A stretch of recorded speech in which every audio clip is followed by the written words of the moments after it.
New update पाने के लिए सब्सक्राइब, लाइक और शेयर कीजिए हमारे यूट्यूब चैनल को। सामवेद में 1400 नंबर संख्या में भद्रा वस्त्रा शमन्या, शमन्या माने भद्रा वस्त्रा माने तेज पुंज के कपड़े, तेज पुंज का चोला अपने वास्तविक शरीर के ऊपर, क्योंकि वस्त्र पहनेंगे तो इस शरीर के ही आकार के तो होंगे। ये ऐसा ही जो वास्तव में परमात्मा सतलोक में रहता, ऐसा ही दूसरा शरीर बनाकर, यानी उसके ऊपर और कोट पहन के अपने वास्तविक तेज को छुपा के और आम व्यक्ति की तरह जीवन जी के कुछ दिन संसार में रहकर वो कबीर परमेश्वर, वो सर्वशक्तिमान कबीर परमेश्वर निवचनानी अपनी लकोक्तियों के माध्यम से, शब्दावलियों के माध्यम से सरल भाषा में अपना सत्य ज्ञान बताता है, सुनाता है, वर्णन करता है। और उस समय उन विचक्षण माने चतुर व्यक्तियों द्वारा दिखे तो ज्ञानी गणे और ज्ञान साधना सारी शास्त्र विरुद्ध दे रहे होते हैं।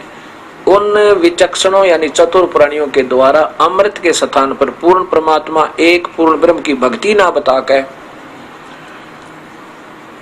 अन्य परब्रह्म और ब्रह्म और नीचे के देवी देवता तीनों गुण ब्रह्मा विष्णु महेश की भक्ति का रास्ता बता के अमृत के स्थान पर फोड़े फुंसी से निकला हुआ मवाद पिला रहे होते हैं को वो पूर्ण परमात्मा कबीर साहब अपने ही सत्ज्ञान को, छुपे हुए को फिर जगाता है। ये सामवेद। अब निष्पक्ष भाव से पुण्यात्मा इसको फिर देखें।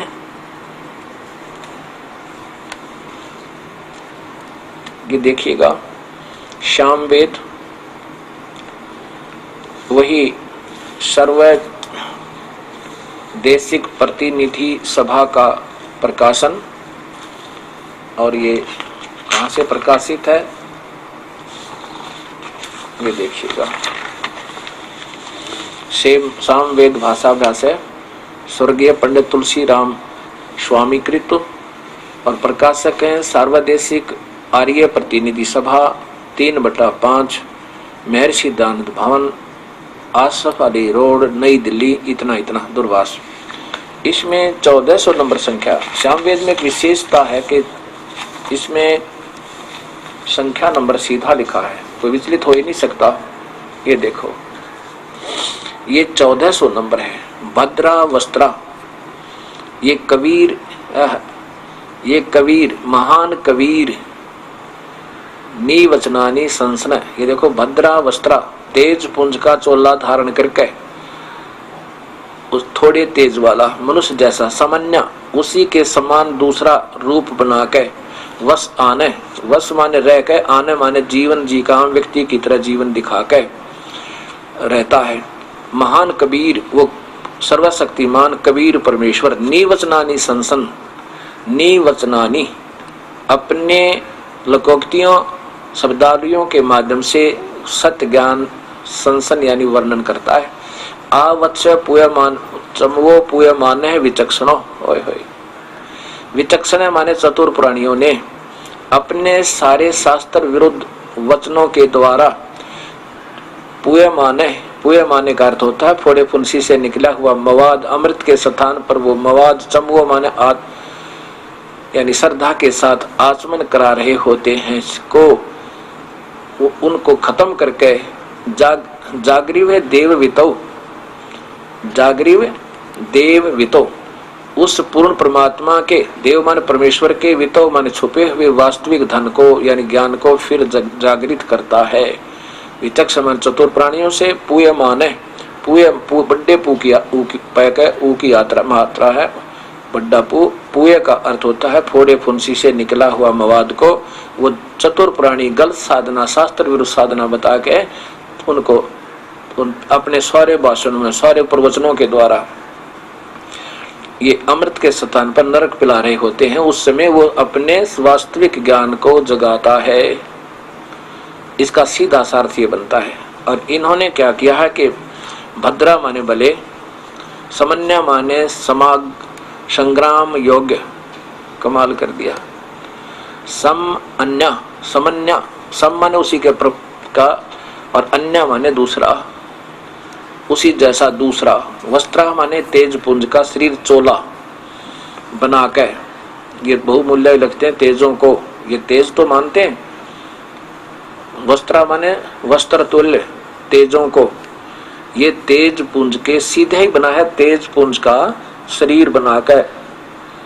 वसान माने ओढ़े हुए, वस इसका अर्थ होता है वसान, वस माने रह के, आने माने जीवन जी के, यानी यहाँ संसार में उस तेज पुंज के शरीर को ऊपर ओढ़ के चलो, इनकी तरह चलो, उस तेज पुंज के शरीर को वास्तविक शरीर के ऊपर ओढ़ के वो महान कबीर, वो पूर्ण परमात्मा कबीर, महान कबीर।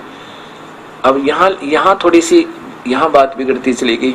अगर यहाँ कबीर लिख देते तो दूध लिख देते, यहाँ पर वो दूध है जिसकी महिमा गा रहे हैं, वो यजुर्वेद है जिसमें ये महिमा बता रहे हैं, ये महान कबीर परमात्मा है जिसके अंदर ये गुण है, वो आता है। विद्वान निवचनानी सूक्तों को अपने श्लोकोक्तियों के माध्यम संसन माने पढ़ते हुए ये मतलब वर्णन करते हैं, वो दिखाऊंगा आपको। विचक्षण माने दृष्टा, विचक्षण का अर्थ हुआ चतुर प्राणी। जागृह माने आलस्य प्रमाद रहित पुरुष के सम्मान। पुय माने ये शुद्ध मान सोम, बताओ पुय माने, पुय का अर्थ होता है फोड़े फुंसी से निकला हुआ मवाद। शोध्य मान सोम, देव वितौ यज्ञ में। चमवो माने धूलोक और पृथ्वी लोक में। आवत स्व माने प्रवेश करता है। अब पुए माने का अर्थ आपको दिखाता हूं शब्दकोश में। अब देखिएगा पुए का अर्थ पुयमान, उसी से पुए से ही पुयमान बनता है, पुयमान है।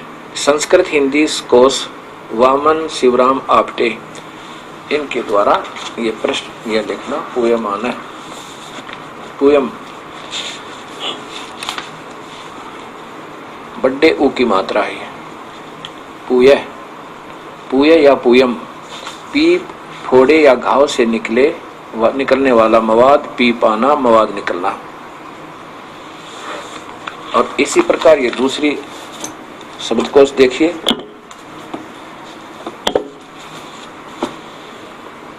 भाषा शब्दकोश, ये है श्री राम नारायण लाल, ये देखिए श्री प्रकाशक है राम नारायण लाल बेनी प्रसाद, प्रकाशक तथा पुस्तक विक्रेता इलाहाबाद। ऐसे ऐसे कई है हमारे पास, लेकिन हम एक ही दिखाने की चेष्टा करते हैं, एक दो। और देख सकता है समाज को ऐसी दिक्कत नहीं, हमने कोई किसी द्वेष नहीं। हम चाहते हैं कि अब भी फिर बात समझ में आ जाए तो अच्छा ही है। यहाँ देखिएगा, इधर पुए पीप मवाद, इसका दूसरा अक्षर ही नहीं बनता। अब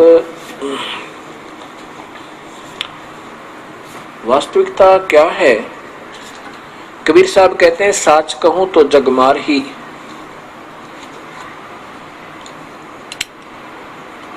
साच कहूं जगमार ही, और झूठ कही ना जाई हो, और साच न पूरा पावते ये झूठे जगपति आई हो। सच्चाई बताओ तो नाराज होंगे, महसूस करेंगे, लेकिन ऐसा नहीं चाहिए। इसको फिर देखना चाहिए हमने। कोई बात नहीं, ना जाने ये तो कितने युगों का उलझा हुआ ज्ञान है, जब सुलझा तभी ठीक है। महर्षि दयानंद जी ने बहुत अनमोल काम किया है। वेदों को सत्य ज्ञान बताना और उसके ऊपर आरूढ़ कर देना,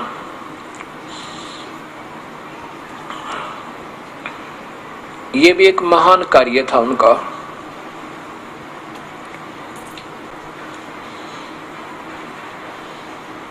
न जाने कितने युगों से उलझा हुआ ये ज्ञान है।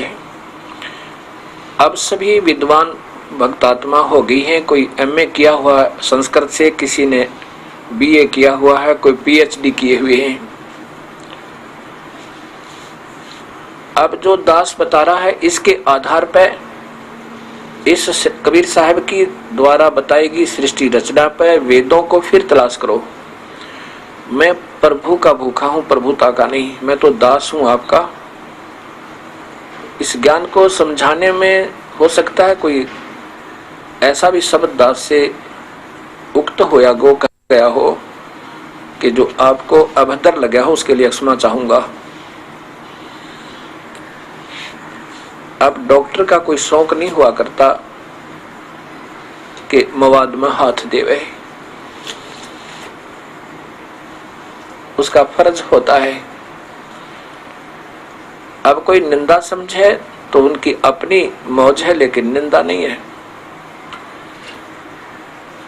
और ऐसे यदि अब समय पर ऑपरेशन नहीं हुआ इस ज्ञान मार्ग का, तो ये बहुत भयंकर रूप धारण कर जाएगा।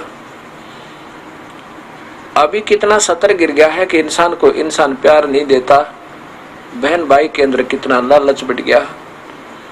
एक राजा दूसरे राजा को मारने को तैयार हो रहा है। ऐसे समय में हमने भक्ति मार्ग पर फिर आना होगा और प्रभु कृपा करेंगे तभी ये बात बनेगी। अब प्रभु कृपा कर रहे हैं, इसको कोई अपना प्रेस्टीज अपने महिमा का प्रश्न ना बनावे,